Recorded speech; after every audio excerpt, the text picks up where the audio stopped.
Yo, what's up, boys? Stoic Tang with another YouTube video. You know what it is. We're a little bit more past the halfway mark of Ramadan. It's getting tough. Waking up every day in the morning, 4:30, 4:45, just to fast for the whole day.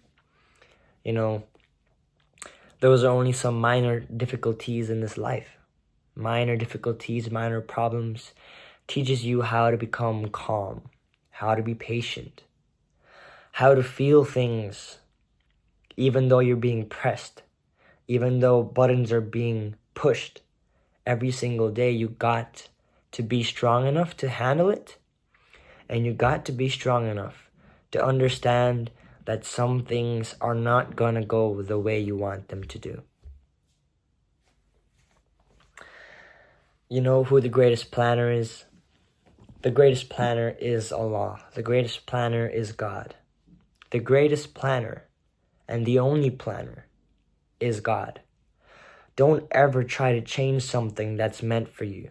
Don't ever try to change an outcome. Don't ever try to change something that's already gone the opposite way. What do I mean by this? Okay.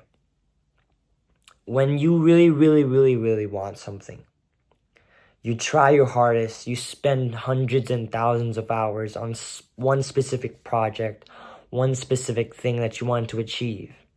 You work so hard for it, blood, sweat, and tears. You've prayed for it. But then you don't get it. You know why? Because you don't get that thing because it's not meant for you. Because the only plan for you is for you to not get it. You know why? God delays great gratification for you. God delays this thing for you. You know why? He delays that because he wants to give you wisdom. He wants to teach you something. That you need to spend more time if you want something great. That you need to spend more time with yourself if you want something great. That you need to have more prayers to have this great thing. Or it could be that God knows that if you get this thing, you will be ruined. Ruined on the inside, ruined with ego, ruined with inflation. Your self-perception will be ruined. What God wants us to learn is to be calm in the storm. Be calm in the storm. Some things are not going to go your way. And we just have to deal with that. We just have to accept things are not going to be meant for us. One other perspective or one other way you could look at this is that you didn't get this specific thing because and for the only reason that God is trying to protect you. He's trying to protect you from things that you cannot see. He's trying to protect you.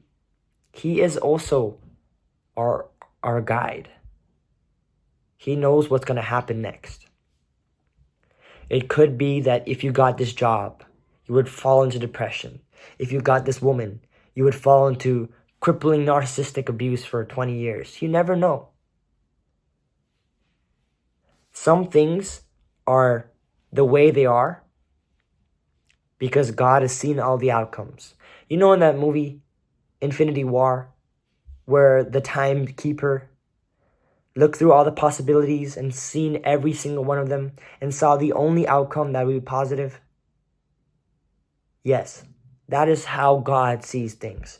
He sees every single possibility and he outweighs whatever it is. And even if there's the slightest chance of you getting something, he will give it to you if it's the right outcome. But if there is no possibility, then he would not give it to you. For you are protected. For you are guided by Allah, by God. Never doubt in his plan.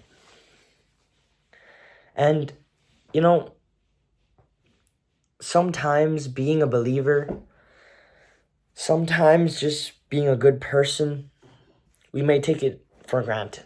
Like, why am I even being a good person? The rest of the world is terrible. The rest of the world is evil. The rest of the world is bad. Why do I have to be the only light in the dark tunnel? Why do I have to be the one who's helping them? Why do I have to be the one who's nice when everyone else is not? When everyone else gets to do what they want and not get punished, why should I be the light? You're going to ask yourself that because you're thinking, all I do is right, but all I get is done wrong. I have a pure heart, but not anyone else doesn't have a pure heart. Everyone else I'm with doesn't have a pure heart. Why should I have one? Because you are the chosen one. You're chosen to be the light in a dark room. You're chosen to be the person to light up those rooms, to be the person to change those people. You were chosen.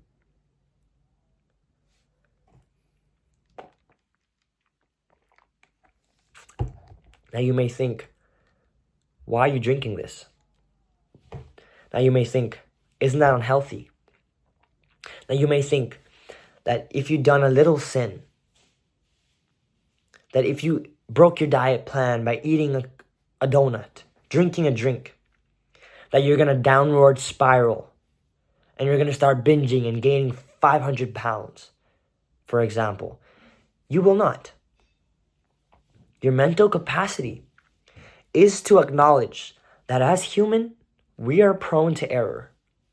We are prone to missing a workout. We are prone to missing a prayer. We are prone to missing a day of our diet plan. We are prone to missing a day of exercise. We are prone to missing a day of our homework. So do not blame yourself for one problem, one sin, one mistake.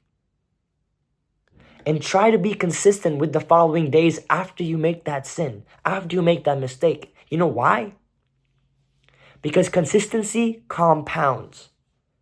If you fall one time and you fall for the next week, that is bad consistency. But you know what good consistency is? You fail one time and you get back up 2 times. You fall one time and you get back up 5 times. You must make those sins count. You must make yourself have more positive outcomes to outweigh any of the things you've done. Because as you know, we are just human. We make mistakes. We're not perfect. Why should I walk this earth as a perfect man? Why should I judge someone when I myself am not a perfect man? That's the thing.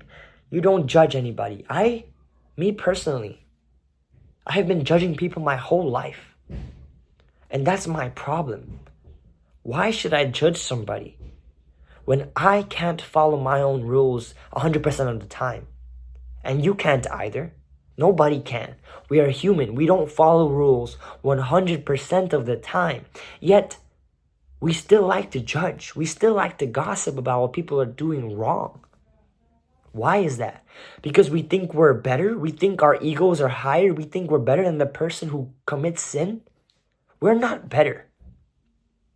If we judge somebody, we are not better. Do not judge anybody, for you do not know how it feels like to walk into their shoes. And do not let a simple problem, a simple mistake define you. Because you know what defines you?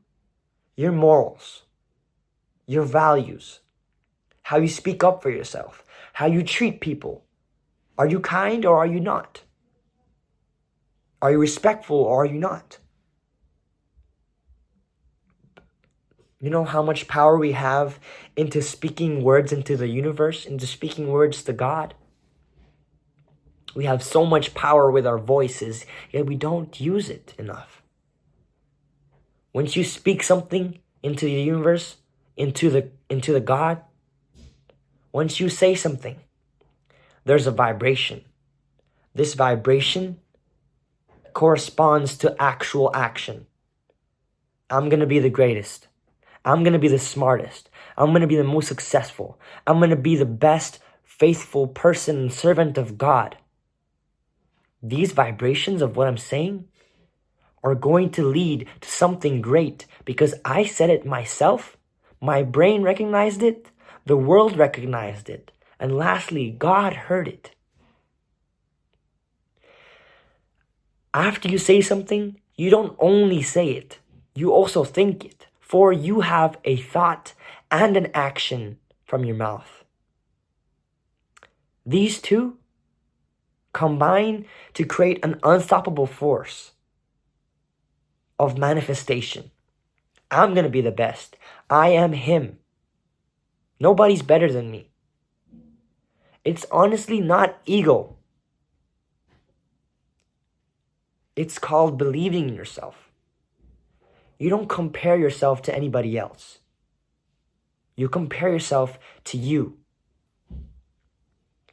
You say you're better than everyone. You're not comparing yourself to everyone. You're comparing you. Everyone is not everyone. Everyone is just another word. It's just a generalizable word. Nobody is better than me. That's also another generalizable word. Say that. Speak it into existence. And you will be unstoppable. Your mistakes don't define you. And let God be the planner. Let God decide your fate. Your fate. Have hope. Have belief. Speak words into existence. Let God choose your path. And accept it for what it is. Don't be a sore loser. Nobody likes sore losers. Think about what you learned from your process of wanting that thing you really wanted so badly. Think about what you learned from that. And then use it for your future experience. Use the pain to fuel you. And never let something define you. For it is not you. And you are the only person that defines you. That's it, guys. Story time. Peace out.